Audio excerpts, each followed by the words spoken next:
YouTube channel देख रहे हैं। मैं इमरान खान हूँ। हुकूमती इत्तेहादी जमात पाकिस्तान पीपल्स पार्टी ने भी अब आवाज़ उठाना शुरू कर दी और वो भी ये कह रहे हैं कि गिलगित बल्तिस्तान के इलेक्शन में ज़्यादतियाँ की जा रही हैं।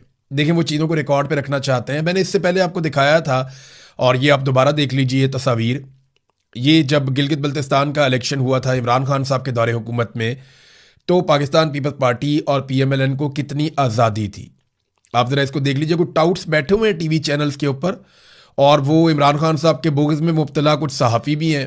वो बेचारे ये कहते रहते हैं कि इमरान खान साहब के दौर में इमरान खान साहब को फ्री हैंड था और पीपल्स पार्टी और PMLN जो है वो बंधे हुए थे, तो वही कुछ आज हो रहा है, कुछ भी तब्दील नहीं हुआ। वो इस तरह के आपको कहानियाँ और ऐसे चूरन आपको बेचते हैं।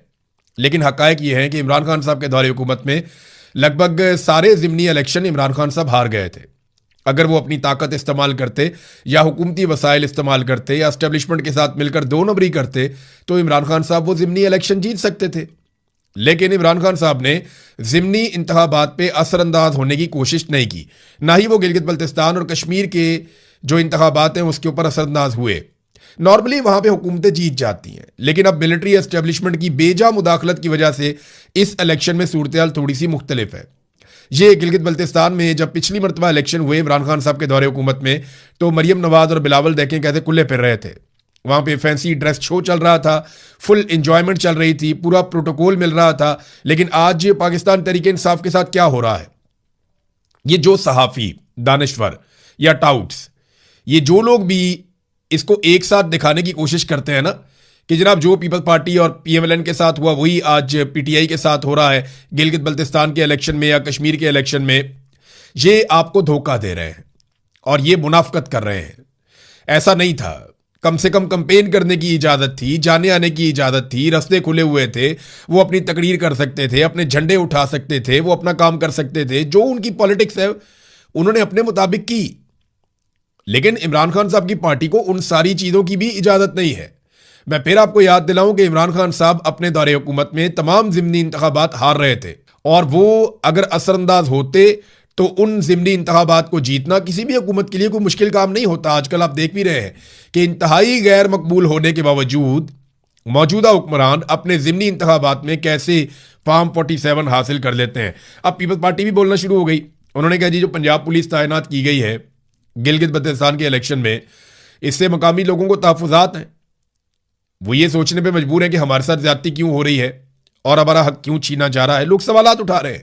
फिर वफाकी वुज़रा, MNA, सेनेटर वो वहाँ कंपेन्स चला रहे हैं, वहाँ पे NOC जारी किए जा रहे हैं, जो एडिशनल ROs हैं वो तब्दील किए जा रहे हैं। इलेक्शन शेड्यूल जारी होने के बावजूद वोटर लिस्टें तब्दील की जा रही हैं। नदीम अफजल चंद साहब ने भी इसके बारे में बातें की और लोग भी कर रहे हैं अब कि वोटर लिस्टें तो तब्दील होती नहीं है इलेक्शन शेड्यूल जारी होने के बाद, लेकिन इलेक्शन शेड्यूल जारी होने के बावजूद वोटर लिस्टें तब्दील कर दी गई। और सबसे बड़ा सवाल यह पैदा होता है कि क्या गिलगित बल्तिस्तान में जो इंतखाबात होने जा रहे हैं वो फ्री एंड फेयर इलेक्शंस हैं। तो आज पूरे पाकिस्तान में आप जिससे मर्जी पूछ लें, गिलगित बल्तिस्तान में इस मरतबा होने वाले इंतखाबात फ्री एंड फेयर नहीं है। पाकिस्तान की एस्टेब्लिशमेंट ने दो जमातों के लिए ग्राउंड बनाई है, नवाज शरीफ और जरदारी।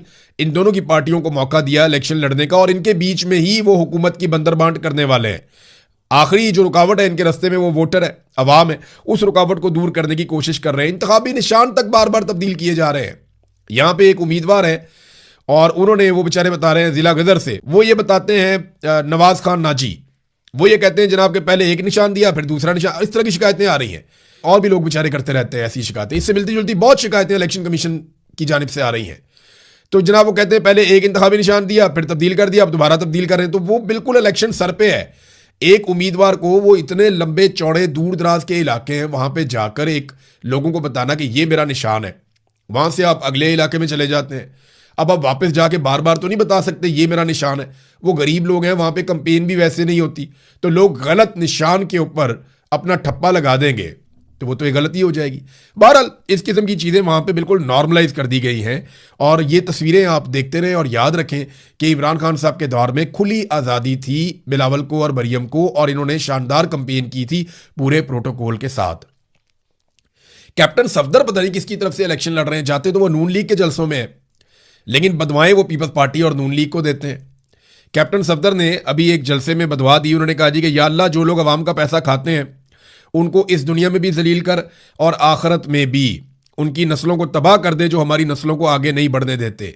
आमीन। मैं भी आमीन कहूँगा और मेरी पूरे पाकिस्तानियों से सबसे अपील है कि आप भी कैप्टन सफदर की इस दुआ के ऊपर आमीन कहें। बल्कि मैं ये चाहूँगा कि कैप्टन सफदर एक दिन जब बैठे हो ना रायवंड में, या कभी जहाँ पे जरदारी और नवाज शरीफ इकट्ठे बैठे हों, वो वहाँ पे ये वाली दुआ करें और वहाँ पे ये कहें कि या अल्लाह, जिसने कौम का पैसा खाया वो तबाह बर्बाद हो जाए। फिर देखें कैप्टन सफदर को वहाँ पे कितने मिनट बैठने देते हैं। एक दफ़ा वहाँ पे ये दुआ करें कि या अल्लाह, उनकी नस्लें तबाह कर दें जो पाकिस्तानियों की नस्लों को आगे नहीं बढ़ने देती। फिर देखें कैप्टन सफदर को कैसे वो मीटिंग में से उठाते हैं। अव्वल तो मीटिंग में बैठाएंगे ही नहीं, इतनी औकात ही नहीं उन्होंने बनने दी कैप्टन सफदर की, लेकिन जो उनके साथ होगा वो भी अच्छी तरह जानते हैं। तो कैप्टन सफदर साहब अपने अंदर की भड़ास, अपने अंदर का गुस्सा, वो कभी ना कभी मुझे ऐसा लगता है कि वो निकालते रहते हैं और वो नाम लिए बगैर सच बोलते हैं जो जाकर बहुत दूर तक हिट होता है। देखिए, पाकिस्तान तहरीक इंसाफ के ऊपर लोग कहते हैं कि उन्होंने क्या किया, नवाज शरीफ भी ये कहते हैं, बाकी लोग भी ये कहते हैं कि क्या किया। गिलगित बल्तिस्तान की बात कर लेते हैं। 1-1.5 साल उन्हें वहां पे हुकूमत मिली है, लगभग 1.5 साल के आसपास का टाइम मिला, क्योंकि इसका इलेक्शन बाद में हुआ था। कोरोना वायरस गुजर गया, उसके बाद गिलगित बल्तिस्तान में इलेक्शन हुआ। जब जीबी में इलेक्शन हुआ उसके बाद तो इमरान खान साहब 1-1.5 साल भी नहीं रहे, बहुत थोड़ा सा टाइम उनको मिला वहां पे। उसके बाद एक ऐसा वक्त शुरू हो गया जिसमें कोई काम ही नहीं हो पा रहा था। पूरी की पूरी एस्टेब्लिशमेंट खिलाफ हो गई थी, फंड रोक दिए गए थे। वजीर आला को, वहां का जो वजीर आला था खालिद खुर्शीद, उसको दीवार के साथ लगाया जा रहा था। लेकिन जब तक इमरान खान साहब थे, उनको थोड़ा सा वक्त मिला तो उसमें उन्होंने स्कर्दू एयरपोर्ट को इंटरनेशनल फ्लाइट के लिए खुलवाया, उसको अपग्रेड किया। फिर स्कर्दू और गिलगित को सियाहत का मरकज बनाया और सरमायाकारी वहां पे मुतारफ करवाई इमरान खान साहब ने। ये मुजम्मल असलम साहब बता रहे हैं। फिर कहते हैं बिलियन ट्री सुनामी का मरकज और माहौलियात पर वहां बहुत काम किया इमरान खान साहब के दौर में। फिर वहां पे सेहत कार्ड दिया गया, जो एक बहुत बड़ी अचीवमेंट थी पाकिस्तान तहरीक इंसाफ की है इमरान खान साहब की। फिर बादशाह डैम पर तेजी से काम किया गया और लोगों को लैंड सेटलमेंट की अदायगियां भी की गई। और ये काम रजीम चेंज ऑपरेशन, यानी इमरान खान साहब जब तक हुकूमत में थे तब तक इमरान खान साहब ने किए। अब उसके बाद से लोग पता कर लेना कि मार्च 2022 के बाद से लेकर अब तक गिलगित बल्तिस्तान के लोगों को क्या मिला। मुझे नहीं लगता कि गिलगित बल्तिस्तान के लोगों को कुछ मिला। हाँ, उससे पहले भी कुछ प्रोजेक्ट हो सकते हैं, लेकिन रजीम चेंज ऑपरेशन के बाद से अब तक कोई तरक्की पाकिस्तान के अंदर नहीं हुई, कोई मंसूबा पाकिस्तान के अंदर नहीं बना। बिल्कुल जीरो कारकर्दगी है इनकी रजीम चेंज ऑपरेशन के बाद से लेकर अब तक। यही शिकवा जो है वो हमारे जो लोग महरूम हैं, जिन इलाकों में महरूमियां ज्यादा हैं, वहां ये शिकवे ज्यादा किए जाते हैं। जैसे कि आज़ाद कश्मीर। अब आज़ाद कश्मीर के अंदर नाज़रीन शेड्यूल आ गया है जॉइंट अवामी एक्शन कमेटी का। ये शेड्यूल मैं आपके सामने रख देता हूं और ये मैप भी है मेरे पास। ये नक्शा है पूरे आज़ाद कश्मीर का, ये ग्रीन कलर का। इसके उस तरफ जो है वो मकबूजा कश्मीर है और इस तरफ जो है वो पाकिस्तान आपको दिखाई दे रहा है, जहां पे इस्लामाबाद लिखा हुआ है, और जहां श्रीनगर लिखा हुआ है वहां मकबूजा कश्मीर है। तो ये थोड़ा सा हिस्सा आज़ाद कश्मीर का हमारे पास मौजूद है और एक बारीक पट्टी है ये सिर्फ। तो इतना ही हम ले पाए इतने सालों में। तो अब यहां पे आप नक्शा देखें तो नीचे से ऊपर की तरफ आप जाएं तो नीचे भिम्बर है, उसके बाद मीरपुर है, फिर ऊपर कोटली आ जाता है। कोटली के बाद आप मजीद ऊपर जाएं तो रावलाकोट, बाग और फिर मुजफ्फराबाद। तो इसी नक्शे के हिसाब से मैप बनाया गया है अवामी एहतजाज का, लॉन्ग मार्च का, जो 9 जून को होने जा रहा है। उसका शेड्यूल जारी किया गया। 9 जून को भिम्बर और मीरपुर से लॉन्ग मार्च का आगाज होगा। काफिले कोटली पहुंचेंगे और काफी लेट पहुंचेंगे और वहां पे फिर उनका पड़ाव होगा। 10 जून को पूरा कोटली का जो जिला है, मीरपुर डिवीजन रावलाकोट की तरफ आएंगे। ये सारे नीचे से जो बढ़ते हुए आ रहे हैं ये इकट्ठे होंगे, यहां से मजीद लोग शामिल होंगे और ये रावलाकोट की तरफ आएंगे। फिर पुंछ डिवीजन, हमारे पुंछ डिवीजन के काफिले बाग और हल्का मुजाहिदाबाद को छोड़कर रास्ते में मिलेंगे, यानी वो यहां पे आके शामिल हो जाएंगे। फिर रावलाकोट आमद, यहां पे वो ये बताते हैं, ये सरदार उमर नजीर साहब ने जारी की है ये इंफॉर्मेशन। वो कहते हैं पूरा पुंछ डिवीजन के तमाम काफिले रावलाकोट पहुंचेंगे और रावलाकोट में ये सारा का सारा मजमा इकट्ठा हो जाएगा। ज्वाइंट अवामी एक्शन कमेटी जो है उसके लोग आकर इकट्ठे हो जाएंगे रावलाकोट में और रावलाकोट से मीरपुर डिवीजन, पुंछ डिवीजन, ये सारे इकट्ठे होकर आगे का रुख करेंगे और एक साथ मुजफ्फराबाद की तरफ बढ़ेंगे। बाकी एरिया से जो काफिले हैं वो भी आएंगे। तो ये एक मोटी मोटी हिकमत अमली है जो आज़ाद कश्मीर में होने जा रही है। और मसला सबसे मेन यही है कि आज़ाद कश्मीर के लोगों को ये लगता है कि उनका हक मारा जाता है, हर मरतबा उनके ऊपर कठपुतली हुकूमत मुसल्लत की जाती है। होता यह है कि 12 सीटें आज़ाद कश्मीर से बाहर पाकिस्तान में रख दी गई हैं। मुहाजिरीन के नाम पे उन सीटों पे इलेक्शन करवाया जाता है और उन सीटों पे अपने मनपसंद कठपुतलियां बिठा दी जाती हैं। उन कठपुतलियों के जरिए से आज़ाद कश्मीर की हुकूमत बनाई जाती है। यानी 12 सीटें बाहर से आ जाए ना तो 20% से 25% काम हो जाता है। बाकी अगर आप 75% हार भी जाएं आज़ाद कश्मीर में तो आप 25% सीटें लेकर भी हुकूमत बनाने के काबिल हो जाते हैं। मोटी मोटी बात यह है। तो बाहर से सीटें ली जाती हैं, अंदर से धांधली की जाती है और 2 नंबरी करके हमेशा मिलिट्री एस्टेब्लिशमेंट इस काबिल होती है कि अपनी हुकूमत बना ले। अब आज़ाद कश्मीर के लोग इस बात से नाराज हैं। वो ये कहते हैं जी अगर आज़ाद कश्मीर के अंदर हुकूमत बननी है और आज़ाद कश्मीर के हवाले से फैसले होने हैं तो वो फैसले सिर्फ और सिर्फ आज़ाद कश्मीर के शहरी करेंगे। हाँ, अगर आपने कोई सिंबॉलिकली कोई सीटें रखनी है तो आप इलेक्शन लड़वाएं, सीटें बनाएं, लेकिन आज़ाद कश्मीर की हुकूमत बनने में या गिरने में इन बाहर वालों का वोट काउंट नहीं होना चाहिए। देखिए, वो आप मकबूजा कश्मीर के खाते में बना रहे हैं ना, तो वो फॉरेन पॉलिसी के ऊपर बात करें, वो इंसानी हुकूक के ऊपर बात करें, उनको वजारतें भी इसी नौयत की दी जाएं। लेकिन बाहर से एक बंदा लाकर बिठाया जाता है और वो आज़ाद कश्मीर में पानी के मामलात, बिजली के मामलात पे बैठ जाता है, वो आकर मादनियात के मामलात पे बैठ जाता है, वसाइल के मामलात पे बैठ जाता है, दाखिला और खारजा के मामलात के ऊपर बैठ जाता है। वो बाहर से आया, उसका क्या ताल्लुक है आज़ाद कश्मीर के साथ?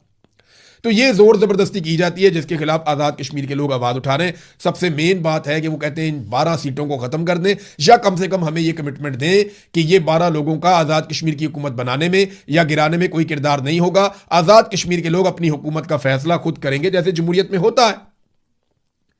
नाज़रीन, पाकिस्तान का जो है वो बजट तैयार हो रहा है और इसमें जो चीज़ें सामने आ रही हैं वो बड़ी खौफनाक है। आज मैं बात करता हूं थोड़ा आईटी के बारे में और सोशल मीडिया के बारे में। यहां पे भी टैक्सेस लगाने का फैसला किया जा रहा है और इसमें जो क्रिप्टो ट्रेडिंग है उसके ऊपर 15 से 30% तक कैपिटल गेन टैक्स आयद होने का इम्कान है। देखिए, सोशल मीडिया के ऊपर ये टैक्स लगाएंगे उसकी आमदन के ऊपर और टैक्स को बहुत बढ़ाएंगे। मुझे पता है इनको ये करना पड़ेगा। साथ ही साथ आईटी के ऊपर ये टैक्सेस बढ़ाने जा रहे हैं। आईटी का शोबा पाकिस्तान का पहले ही जवाल का शिकार है।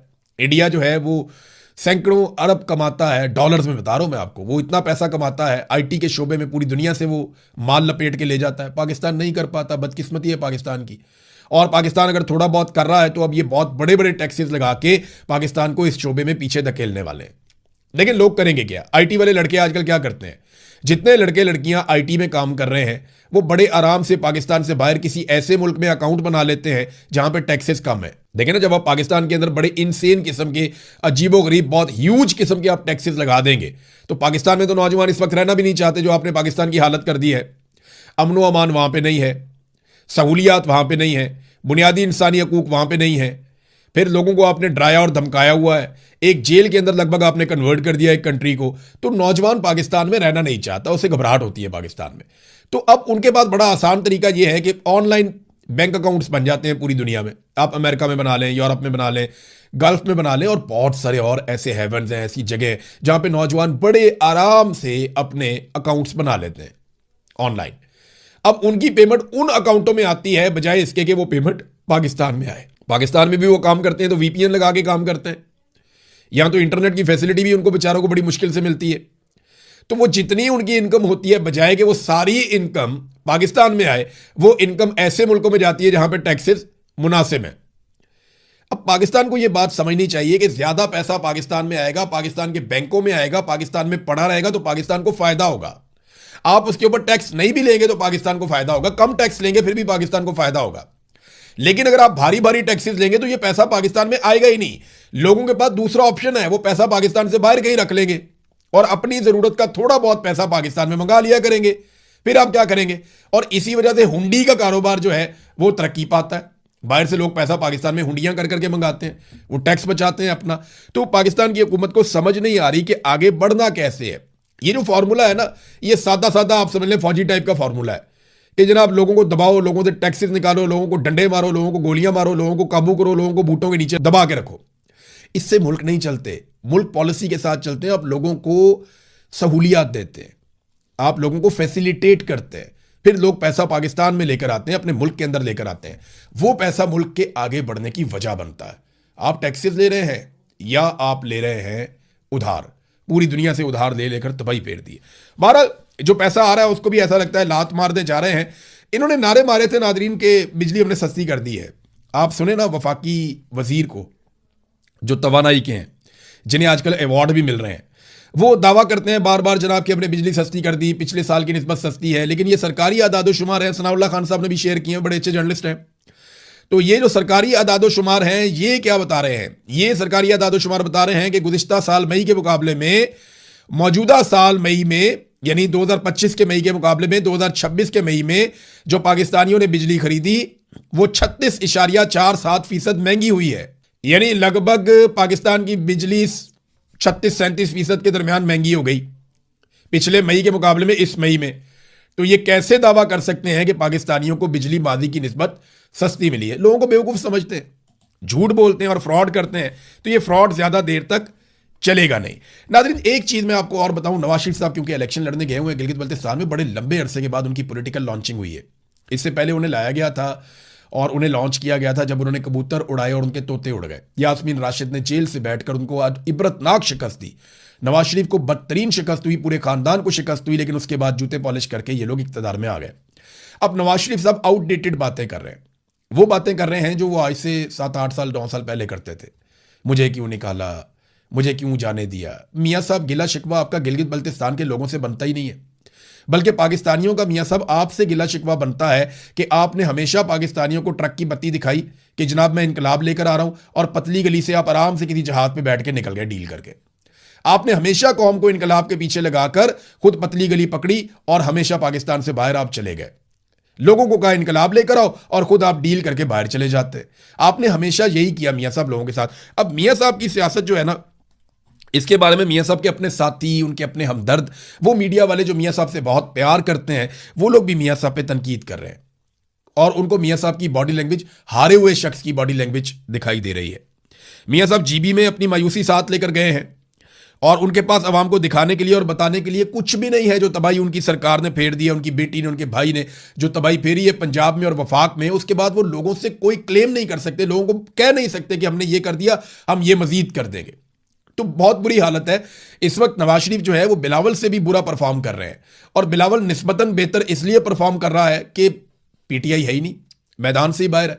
जो मेन खिलाड़ी है उसको मैदान से बाहर रख के तो रेलू कट्टों का मैच हो रहा है, और रेलू कट्टों के मैच में ना आवाम को दिलचस्पी है ना किसी और को दिलचस्पी है। तो शिकस्त खोरदा हारे हुए शख्स की छवि दे रहे हैं मियां नवाज शरीफ साहब इस वक्त गिलगित बल्तिस्तान के इलेक्शन में। नादरीन, बलूचिस्तान से एक खबर है, और वो खबर ये है कि कोयटा समेत बलूचिस्तान के अक्सर इलाकों में पेट्रोल लगभग नापैद होता जा रहा है। कई एरिया से ये रिपोर्ट हुआ कि 550 रुपए लीटर तक भी लोग पेट्रोल खरीदने पर मजबूर हुए। ईरानी पेट्रोल जो पहले दस्तयाब होता था, स्मगल होकर आ जाता था बॉर्डर से, वो भी अब बलूचिस्तान में दस्तयाब नहीं है। और कई इलाकों के बारे में लिखा हुआ है, कहीं पे 380 रुपए का लीटर वो भी नहीं मिल रहा, कहीं पे जो है वो कीमत पहुंची है 400, वो भी नहीं मिल रही, 500 रुपए इससे ज़्यादा कीमत पर भी पेट्रोल कई जगह पे नहीं मिल रहा। बहुत किल्लत हो गई है बलूचिस्तान में पेट्रोल की, और इसके लिए भी रिस्पॉन्सिबल पाकिस्तान की हुकूमत है, कोई और तो है नहीं। और दूसरा, कोयटा के अंदर अचानक से जो है वो इंटरनेट सर्विसेज जो है बंद हो गई हैं और मोबाइल बंद हो गया है। अच्छा, मोबाइल बंद करके ना पाकिस्तान के सिक्योरिटी इदारे ये समझते हैं कि उन्होंने दहशतगर्दी को रोक दिया है। मोबाइल फ़ोन बंद करके उन्हें लगता है नहीं, मोबाइल फ़ोन इस्तेमाल करते हैं दहशतगर्द। क्या पाकिस्तानी बेवकूफ़ है, या दहशतगर्द जो है वो पिछली सदी में रह रहे हैं? भाई, वो सैटेलाइट फ़ोन इस्तेमाल करते हैं, उनके पास बेहतरीन कनेक्शंस हैं, उनके सपोर्टर्स उनके साथ मौजूद हैं, उनके पास फंडिंग है, उनके पास पैसा है। आप उनका मुकाबला नहीं कर पा रहे, आप आवाम के लिए इंटरनेट और मोबाइल फ़ोन बंद कर देते हैं।